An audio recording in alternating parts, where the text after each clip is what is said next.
This video is kind of a follow-up to a previous video called Consent is Deontological. Here's the TLDR. Consequentialist ethics are basically good is good ends. Deontological ethics are basically good is good rules. The problem with deontology is that it's not hard to find a situation where a corrupt set of rules causes evil, hence the idea of the pious churchgoer hurting others in the name of God. The problem with consequentialism is it's very easy to justify any sort of evil as long as its theorized outcome is good, hence the phrase ends justify the means. And in the video, I describe how the concept of consent operates on deontological ethics. The basic idea is, when you give your consent to another person, what you're actually doing is outlining a set of rules, almost always informal and unwritten ones, but rules nonetheless, that you agree to abide by. And this works not only for sexual consent, but all types of consent. Let's say I tell you I'll meet you at the pub at 7 p.m. That is a rule. I give you my word, I will be at a place and time, and if I breach it, I will have failed morally. In some small way given that example, but it's still a failure. If I arrive at 7:15, you're justified in being a little annoyed at me. Even if you are also late, then we're both a little bit at fault. Let's say that you're late because your car got hit on the way over, and I'm late because I'm a little bit lazy. Even though the outcome is the same, that we're both late, one of us has a greater moral culpability because it's not only outcomes that matter, but intentions as well. That's why I made the point in that video that fundamentally socialists don't care about consent, and not simply because the socialist community, colloquially, seems to contain more sex pests on average. It's also because socialism contains a disdain for the concept of private contracts, or voluntary association, or property ownership, or if you're dealing with the really progressive ones, stuff like monogamous relationships, or concepts like prudence or honor. Socialists view your consent as an obstacle in the way of the socialist project. You call it selling out your principles, I call it fucking winning. And that's my principle. To win as a socialist, not to lose as a socialist. That's not my principle. I don't give a fuck about principled failure. Aha, bringing it back. Vosh has been pretty good to me with this clip, I'm not gonna lie. But I've been thinking about this idea a little bit more recently. I did that video on Roe v. Wade, where my position was basically that while I am pro-choice myself, the actual ruling of Roe v. Wade was a bad way to implement abortion access. It wasn't voted on by the people of the United States, on either the state or federal level. Rather, it was imposed on the population by the court. Access to abortion in the USA was gained not by passing legislature, but by bypassing the legislative process altogether, using pretty shaky judicial reasoning to do so. It's not the court's job to spin up whole cloth new quasi-legislature like Roe v. Wade did. It's the court's job to judge whether or not a piece of actually passed legislation violates the Constitution. In other words, I recognize that Roe v. Wade violated the process. And I've had a few conversations with left-leaning people I'm friendly with on this topic at this point, and the question almost always boils down to the process. They ask me, why is violating the process so important to you? Isn't the outcome good? Don't you want abortion access too? And that's when I realized, yeah, I do want abortion access. I do think the outcome is good, or at least a necessary evil. Definitely a lesser evil than if abortion were just blanket banned. But I also realized that the process was important not simply for the sake of the process itself, but because the process is the foundation upon which the consequences rest. That's why Roe v. Wade is falling apart. Regardless of how you feel about how it was constructed, the foundation has always been broken. And as I was talking about this with these people, I realized that this is the same as the relationship between deontology and consequentialism. Understanding that the process needs to be followed in order to create a solid justification for the outcome is the same as understanding that you need deontological ethics in order for consequentialist ethics to even make sense. I gave the example in that previous video about consent of the consequentialist atheist arguing with the consequentialist ISIS member over whether or not it's ethical to throw gay people off of rooftops. The atheist can appeal to good ends. You shouldn't kill people who haven't hurt anybody else. Being gay isn't bad. And the ISIS member can appeal to his good ends. Less degenerates corrupting society. God is happy, a Sharia is fulfilled. Both of these people are calculating out the best ends, but what makes their results different is that they each begin with a different deontological rule set. The ISIS member is assuming that killing gays is good a priori, while the atheist is assuming the opposite. And their difference in consequences are just post hoc rationalizations. There's no reason to assume that either of them is objectively correct either. There's no scientific consensus here. The universe itself doesn't care if the gays are killed or not. The atheist might appeal to harm reduction, but the ISIS member will say that he's reducing harm to society. The atheist might appeal to something akin to the libertarians' non-aggression principle, that the gay person didn't make any aggressive actions toward anybody else, simply living in private. The ISIS member, well, he'll likely actually say that being gay is itself an aggressive action. But if he's smart, he'll say that valuing self-defense and non-aggression is itself subjective, and he's under no obligation to value those things in his calculations. It seems like, at least to me, what is good is what feels good. And I don't mean feels good like it's pleasurable. I don't mean anything like that. I mean it feels like goodness. It feels like it is moral. And that's way more of a deontological statement than a consequentialist one. It makes sense then that all consequentialist calculations require a deontological frame. That's how you determine what makes good ends good. That's why the atheist and the ISIS member cannot come to the same conclusion, despite both being consequentialists. If consequentialism is the mathematics telling you how to solve a formula, then deontology is the numbers you plug into the formula you're trying to solve. They require each other in a way. I've also been thinking about the January 6th riots recently. The issue with them isn't that they were inherently unethical. If the election was actually being stolen by a group of anti-democratic elites, then every single thing done on that day, and far more, would have been entirely justified. What else can you do if your vote's being stolen? That's why I don't completely blame the rioters. They still did it. There's still a level of culpability there. But like I said, if you truly believed you're about to lose your government and fall into a dictatorship, there's no other option. That's why I don't buy some of the stuff that I hear coming out of the broader left right now, about how all the rioters were these evil fascist insurrectionists or whatever. The issue ultimately is, was it actually being stolen? I know that a lot of people who watch this channel genuinely believe that it was. They believe that the institutions were corrupted, the votes were rigged, everybody was deep state agents operating to get rid of Trump, the whole thing. At this point, I'm kind of on the fence. I think the election was actually probably legit, but if decisive evidence dropped tomorrow that it wasn't, I wouldn't be surprised.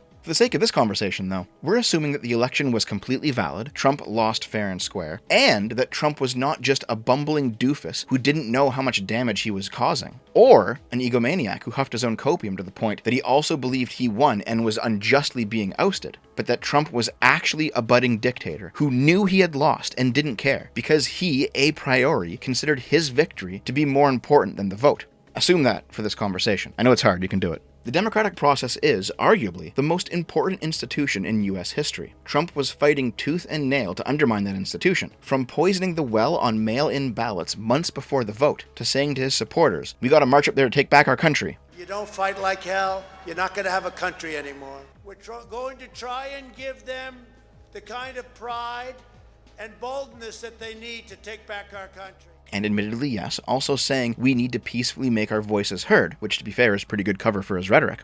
I know that everyone here will soon be marching over to the Capitol building to peacefully and patriotically make your voices heard. To calling up various governors saying, "You gotta find me more votes." All I want to do is this. I just want to find 11,780 votes, which is one more than we have. To putting his own vice president on blast when he refused to violate the procedure and crown Trump president. In other words, Trump's behaviors and rhetoric tried to undermine the institutions of the United States at multiple points, and created an environment where average people believed that the only possible redress they had for their grievances, if Trump didn't win the election, was political violence. So, if we assume that, one, like I said before, Trump's actually a budding dictator, not a copium huffer or a doofus, and two, the institutions of the United States were not actually corrupted and were functioning as intended, then Trump was acting in an ends justify the means, worst case consequentialist scenario. The institutions of the United States are a deontological process. Maybe not in a moral sense, but certainly in a bureaucratic one. The idea is, no matter what the outcome is, no matter who wins the election, we follow this process. We follow these rules, and it is the following of these rules that makes that win, that outcome, legitimate. And Trump's undermining of public trust in those institutions works to delegitimize those rules, that process. If it turns out that Trump wasn't actually a budding dictator and the institutions were functioning, the situation is mostly the same. Trump is just delusional instead. But what if Trump's not a budding dictator and the institutions were actually broken like he claimed they were? Well, then we get into that what if the rules are bad critique of the deontological view. Deontology's great weakness is that there's no easy way to reform the rules. You have to rely on examining the ends to see if the rules are fit for purpose, which seems to track. If evidence came out tomorrow that decisively proved the election was actually stolen from Trump, the only proper thing to do would be to screw the rules and give him his second term. But even then, that's not fully appealing to the ends in a sense. The end is Trump gets what's rightfully his, but it's that rightfully his part that is still an appeal to deontology. The process was corrupted, but we still appeal to the process as it should have functioned. The rules were bad, therefore we should have been following these good rules. By the way, as for what I actually believe at this point, I'm pretty sure that Trump actually huffed on his own copium too much. I don't think he was a dictator with a plan to overthrow the election while knowing full well he had lost it. I think he genuinely believes it was stolen from him, just like his supporters genuinely believe it. He's egotistical and probably delusional, but not a fascist. One last thing, too. There's a lot of progressive radicals who are ultra-democracy cucked right now. And fair enough, but they take it way too far. They scream about, why is the Electoral College a thing? Why is the Senate a vote by land and not by people? Why are judges not voted on? Why isn't everything at all times voted on by everybody? But you know what? It's not democracy that gave Trump the ultimate pushback. I guarantee, I would put money on this, there are absolutely Republican elected officials who inwardly think that Trump is fucked up, but they don't dare say it publicly because they know that he's electorally popular among the right now. These people are bound not to the truth or the good, but to the popular. That's the point of democracy. And we've seen the inverse too. Whenever Trump did anything good during his presidency, every single person on the left bent themselves into fucking knots trying to play it up as evil because that's what was popular for their electorate. Trump received his hardest pushback from people in appointed positions, judges and cabinet members, who were aligned with him politically, but didn't need to worry about re-election and could investigate his claims with a more unbiased eye. That, too, is ultimately part of the process, part of the institution, and is deontological in how it functions. Even William fucking Barr, Trump's attorney general, who spent a good chunk of his term with his nose right up Trump's asshole, came out and said that there was no irregularities in the election that would have changed its outcome. He wasn't voted on, he was appointed. That's not to say that appointed people can't be corrupted in other ways. They certainly can, but they can't be corrupted by following the fickle whims of an electorate. And that's what makes a good process, a good deontological code. It has different conflicting components that all have different strengths and weaknesses. Not everything in the US government is democratic, because it would be entirely at the whims of the weaknesses of democracy. But you still need some democracy in there, because democracy's strengths cover the weaknesses of a fully appointed system too. As I said before, Trump set it up such that people would feel like their only course of redress if he didn't win was political violence. The point of liberal democratic institutions is to increase the amount of space between somebody having a legitimate grievance and somebody resorting to violence to redress that grievance. In a liberal society, there are many different non-violent ways to redress a grievance. You can compromise with people privately to secure a solution. You can take them to court. You can run for office or vote for candidates who will implement changes that help your situation. You can speak out publicly and draw more people to your cause. You don't have to resort to violence except in the most extreme circumstances. All anti-liberals, regardless of political stripe, have one big thing in common: their desire to reduce the amount of space between having a legitimate grievance and having to resort to violence to solve it. Not just Trump on the right saying stuff that we gotta take our country back, but how many leftists have you heard this phrase from? I do feel like we engage in very, very selective, phony outrage to political violence, depending on how angry we are at the people who are advocating for it. Politics is violence. By the way, the only reason I also hate this. I hate this. I hate when he does this shit where he says like politics is violence. Like it's such a stupid equivocation. Okay, politics is violence. What do you mean by that, Vosh? That's actually an anarchist phrase, and both left and right anarchists use it. The idea behind it is that all conflict is necessarily violent. And the idea of a non-violent conflict is a liberal delusion. If I don't like what you're doing, I could kill you to make you stop. Or I could vote with 100 other people that you must stop, and then if you don't give in to us, then we kill you. And our killing of you is legitimized because a democratic apparatus did it. But it's the same thing in the end. When you hear the phrase politics is violence, or voting is violence, what is being said by the anarchist is that the result is the same, regardless of what process produces the result. AKA, the consequences are the same, regardless of what deontological principle leads to them. For a person to actually say this, though, they have to have never experienced real violence. Yeah, it might be the case that you have a great idea for society, but the electorate disagrees with you, and then they outvote you, and then society gets measurably worse as a result. That sucks. That might even be violence on you, because you didn't ask for this worse situation. It was imposed on you by their shitty, inferior ideas. But is it worse violence than them directly killing you? I don't think so. And I don't think that anybody who's ever experienced true violence in the flesh would ever make that claim. There's two competing schools of classical liberal thought. One, that man is naturally good and it's society that makes him evil, and two, that man is naturally evil and it's society that makes him good.